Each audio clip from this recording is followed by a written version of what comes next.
Bonjour à tous, je suis heureuse de vous retrouver aujourd'hui pour parler de Monteverdi à nouveau. Nous avons abordé son parcours musical et personnel le mois dernier. Je vous propose à présent de découvrir les 3 œuvres opératiques qui nous sont parvenues du maître. Alors évidemment, si vous n'avez pas écouté la première conférence, je vous conseille de la découvrir, cela vous aidera. Mais il y a également la causerie sur la naissance de l'opéra qui vous sera certainement d'une grande aide pour mieux comprendre la causerie de ce jour. Je vous laisse découvrir dans l'ordre que vous voulez. En tout cas, sachez que ce sera une aide précieuse pour vous pour découvrir notre thème d'aujourd'hui.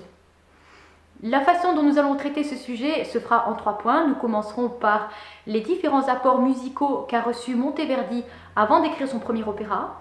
Puis nous parlerons des 3 opéras qui nous sont parvenus. Et nous finirons sur les traits de caractère qui nous ont semblé essentiels pour que Monteverdi réussisse à accomplir, à mettre en œuvre ces trois opéras qui nous sont parvenus.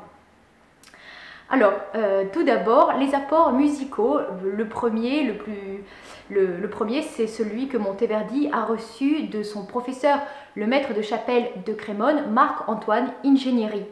Marc-Antoine Ingenieri lui a enseigné le chant, la viole et le contrepoint.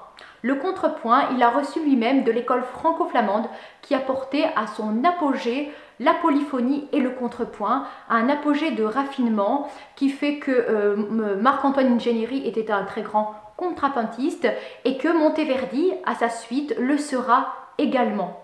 Avant d'écrire Orphée, dans lequel on va découvrir des œuvres solistes, Monteverdi n'avait écrit que, que de façon polyphonique, que ce soit des œuvres profanes ou sacrées. Le deuxième apport que reçoit Monteverdi est un apport par l'expérience. C'est lorsqu'il arrive à la cour de Mantoue. À ce moment-là, il découvre de la musique tous les jours. Il en compose et il est en contact avec de grands compositeurs tels que Jacques de Werth, qui était maître de la chapelle et de la chambre du duc, qui était un éminent contrapuntiste et madrigaliste. Et puis il y a également Orazio Vecchi, qui était un grand madrigaliste et qui écrivait des madrigaux dramatiques, qui étaient donc des madrigaux sur des trames littéraires. Enfin, le dernier rapport, c'est celui des théories qui émergent au début du XVIIe et dont Monteverdi entend parler à la cour de Mantoue. Quand je pense à cette théorie, je pense évidemment en particulier à celle de la Camerata Bardi, qui à cette époque-là cherche à retrouver l'idéal antique de la musique au service du texte et qui va donc reléguer le madrigal polyphonique au rang d'ancienne pratique pour mettre à l'honneur la voix soliste et avoir comme nouvelle pratique le madrigal monodique. Monteverdi savait aussi que la Camerata Bardi s'était scindée en 2 parties, avec d'un côté ceux qui, comme Giulio Caccini, considéraient qu'on pouvait un petit peu s'éloigner du texte en ornementant, en mettant des fioritures, afin que la voix porte également du sens par l'émotion. Et puis ceux comme Jacopo Peri, qui préféraient garder la stricte observance de l'humilité de la musique face au texte, en gardant une musique extrêmement proche du texte pour que ce soit lui qui soit à l'honneur. Monteverdi, lorsqu'il va écrire son premier opéra, l'Orfeo, va faire un coup de maître.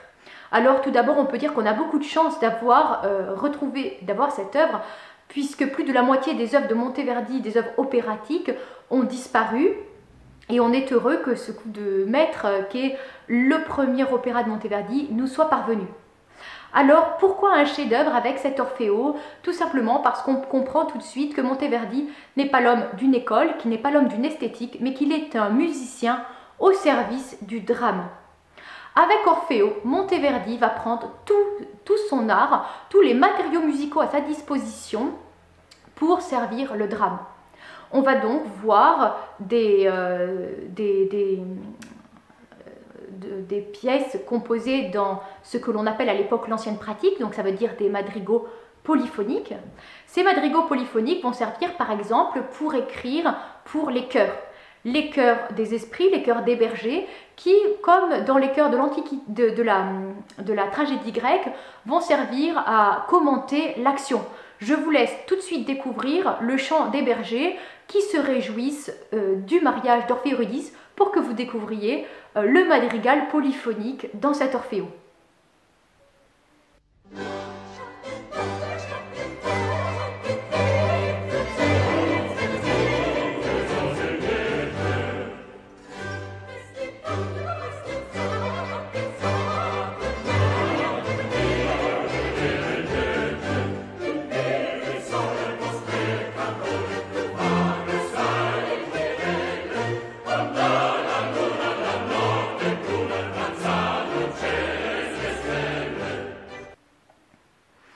côté de ce traitement du madrigal polyphonique, on a également des madrigaux polyphoniques concertati, ça veut dire des madrigaux polyphoniques dans lesquels les personnages concertent.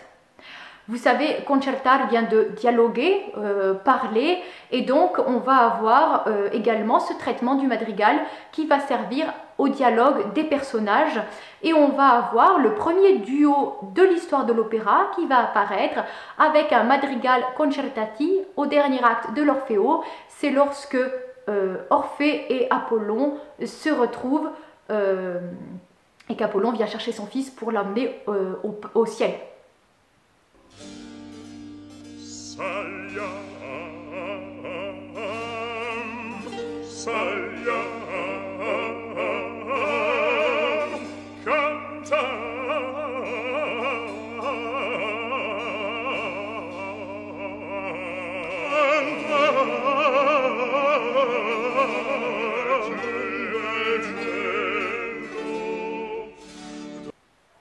À côté de ces madrigaux polyphoniques, dont nous avons dit qu'ils appartenaient à ce que l'on appelle à cette époque-là l'ancienne pratique, Monteverdi va mettre en œuvre pour la première fois le chant soliste dans son œuvre. Il va y avoir également une grande variété dans cette façon de traiter le chant soliste, puisqu'on va avoir des chants traités de façon populaire, écrits sous forme de canzonetta, qui vont être utiles pour les chants des bergers et puis parfois même pour Orfeo. On va avoir également des chants solistes écrits dans un style plus savant qui va être celui du madrigal monodique, et donc là tout droit hérité des nouvelles théories de la Camerata Bardi. Ce madrigal monodique va être traité de deux façons, soit de façon simple, soit de façon ornée. Monteverdi, à ce moment-là, en 1607, considère que le chant simple est le chant des hommes et que le chant orné est celui des dieux. On va donc avoir Orphée qui, lorsqu'il s'exprime en tant qu'homme, chante de façon simple, et puis lorsqu'il doit parler en tant que Dieu, chante de façon ornée. Et je vous fais tout de suite écouter Orphée qui essaie d'endormir Charon pour passer le Styx, et qui donc met tout son art en œuvre pour endormir le passeur.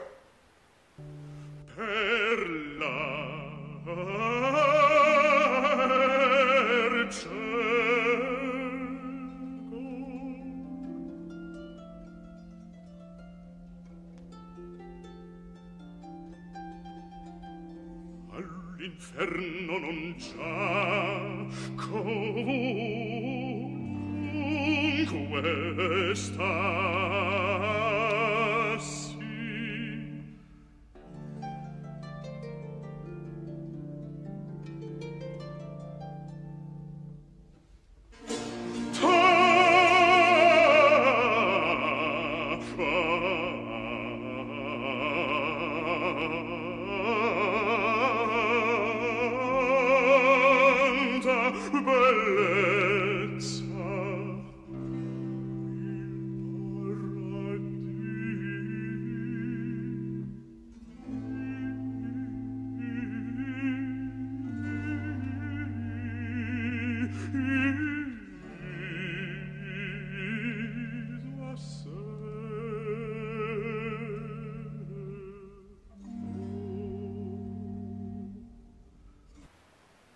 Enfin, après ce madrigal monodique, on va découvrir le recitar cantando, la récitation chantée. Mais alors là, aucune trace de lassitude dans l'œuvre, puisque cette récitation chantée alterne avec madrigo monodique orné, madrigo monodique simple, canzonetta, madrigo polyphonique pour le traitement des chœurs, madrigo polyphonique pour le traitement des dialogues. Et on voit donc Monteverdi mettre en œuvre toute une palette de matériaux pour servir le drame. Nous ne nous étendrons pas sur l'œuvre d'Alessandro Striggio qui a écrit le livret de l'Orfeo, mais il est évident que la réussite du livret a été déterminante dans la réussite de l'œuvre, puisque le livret, qui est à ses débuts, au début du XVIIe siècle, est un genre hybride, genre littéraire, au service de la musique, qui doit donc tout dire, mais en même temps ne pas entraver l'action. Ce que l'on découvre avec cet Orfeo de Monteverdi, c'est ce que Pascal exprimera quelques années plus tard. Il ne suffit pas qu'une chose soit belle, il faut qu'elle soit propre au sujet, qu'il n'y ait rien de trop ni rien de manque. Eh bien, Monteverdi et Striggio l'ont sublimé dans leur œuvre. La deuxième œuvre opératique qui nous soit parvenue de Monteverdi est Le Retour d'Ulysse dans sa patrie. Et alors là, on change tout à fait d'époque, même si on est dans un même parcours musical, puisqu'on est en 1641. À ce moment-là, cela fait déjà des années que l'on compose des opéras à Venise, où Monteverdi vit en sa nouvelle qualité de maître de la chapelle de la basilique Saint-Marc. Cela fait également 4 ans que les opéras sont ouverts au public à Venise, avec tout ce que cela implique de développement du genre. Ce qu'il y a de nouveau dans ce Retour d'Ulysse dans sa patrie, c'est que l'on a donc changé d'époque. On est entré dans l'ère baroque. L'Orfeo était vraiment la fin de l'époque de la Renaissance. Et dans l'Ulysse, on va voir les thèmes baroques qui se développent. Vous savez, les thèmes de l'illusion, le thème du mélange des genres. On va voir par exemple des personnages éminemment dramatiques comme Pénélope et Ulysse être mélangés à des personnages de bouffons comme Hiro, le serviteur des prétendants. On va voir également le vrai et l'illusion du vrai avec le déguisement qui apparaît, puisque Ulysse arrive déguisé en mendiant, Athéna arrive déguisée en berger. Et donc, cette œuvre-là de Monteverdi nous fait comprendre que l'on a changé d'époque. On est maintenant en plein cœur du baroque. Enfin, dernière œuvre de notre triptyque, Le Couronnement de Poppée, écrite en 1643, considérée comme l'œuvre la plus réaliste de Monteverdi, des œuvres opératiques évidemment, et malheureusement la plus contestée en ce qui concerne la paternité, puisqu'on conteste le fait que Monteverdi ait écrit lui-même certains passages. On ne va pas rentrer dans la querelle musicologique, ce qui est sûr, c'est qu'il y a certainement eu dans Le Couronnement de Poppée une œuvre d'atelier, comme cela était extrêmement courant à l'époque dans tous les domaines. On retiendra du Couronnement de Poppée que c'est une œuvre sur un thème historique. Elle retrace la répudiation d'Octavie l'impératrice par Néron qui lui préfère son amante Poppée, et cette histoire est tirée des annales de Tacite. Ici, plus qu'avant, Monteverdi va se mettre au service du drame en rejetant toutes les classifications, toutes les barrières. Si avec Orphée on avait une distinction entre le chant orné des dieux et le chant simple des hommes, ici il n'y a plus place pour cette distinction. Le chant orné va devenir véritablement le chant de l'âme. Il va exprimer la douleur, la colère, la jalousie, l'envie, l'introspection même. Donc on voit disparaître cette classification vraiment pour que le chant soit purement au service du drame. Ce que l'on va découvrir aussi, c'est une très grande variété dans la façon de traiter les arias. Avec Orphée, c'est la première fois que Monteverdi écrit pour la voix soliste. Avec le Couronnement de Poppée, il est en fin de carrière, à 1 an de la mort d'ailleurs, et Monteverdi va déployer une très grande variété dans le traitement des passions dont nous avons parlé déjà, jalousie, introspection, joie, amour, et on voit qu'on est au début de la classification que l'on va connaître au baroque, qui va connaître toute cette typologie d'aria, di tempesta, di gelosia, voilà, et pour n'en citer que 2. À nouveau, avec ce livret, on découvre que Monteverdi a été aidé par une plume extrêmement habile, la plume de Busenello, qui va mettre en perspective tous les personnages de ce couronnement de Poppée. Nous n'avons pas une vision monolithique de chaque personnage, mais il va nous les montrer sous des aspects extrêmement différents. Par exemple, Poppée va être montrée tour à tour folle d'amour, avide de pouvoir, puis dormant dans les bras de sa nourrice. Et avec cette différence de traitement du personnage, on se retrouve comme face au grand spectacle du monde, en se disant que l'humanité est extrêmement blessée et qu'elle n'est en tout cas pas le résultat d'une vision manichéenne du bien et du mal. À présent, je voudrais vous parler des points, des traits de caractère qui me semblent essentiels pour Monteverdi, pour l'accomplissement de cette grande œuvre. Le premier, c'est que Monteverdi est absolument conscient qu'il fait du travail qu'il fait et de son talent. Par exemple, lorsque dans le madrigal polyphonique, le combat de Tancrède et Clorinde, il écrira dans le style concitato, le style agité, il dira j'ai tenu à faire savoir que sont venues de moi les recherches premières et les premiers essais dans ce genre si nécessaire à l'art musical, faute duquel on peut affirmer qu'il était resté imparfait jusqu'à présent, puisqu'il ne possédait que deux genres, à savoir le doux et le modéré. Monteverdi est donc conscient qu'il est en pleine possession de ses capacités. Le deuxième point de caractère qui me semble fondamental, c'est qu'il se désintéresse pour la critique. Et ça, on le voit dans la guerre que lui a menée Artusi pendant des années, ce grand théoricien de la musique qui s'est ingénié avec autant d'art que d'ironie à critiquer les travaux de Monteverdi. Ce dernier ne lui répondra pas, bien que son frère Jules César le défende. Et Monteverdi dira seulement que son travail en qualité de maître de la chapelle de la chambre du duc de Mantoue ne lui permettait pas de répondre et qu'il écrirait une théorie pour exprimer son avis sur l'art. Ce qu'il explique en substance, c'est que le travail, la musique s'oppose au verbiage et qu'il préfère sublimer ses théories dans son art plutôt que dans la dispute.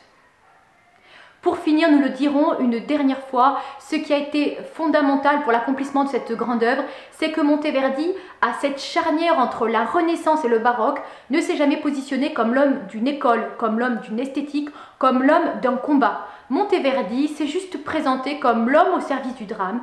Il a mis tout son talent, tout son art au service de ses personnages et puis au service du public, face auquel il a présenté la musique comme la grande ambassadrice des sentiments humains. Nous avons terminé pour ce sujet. Je suis vraiment très heureuse d'avoir pu vous présenter ces deux facettes, ces deux thèmes pour Monteverdi, donc l'apport musical aussi bien que sa vie personnelle. N'hésitez pas, si cela vous a plu, à transmettre, à faire connaître et puis à vous inscrire.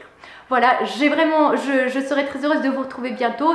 Vous vous rappelez, on se retrouve tous les premiers samedis du mois, donc à bientôt.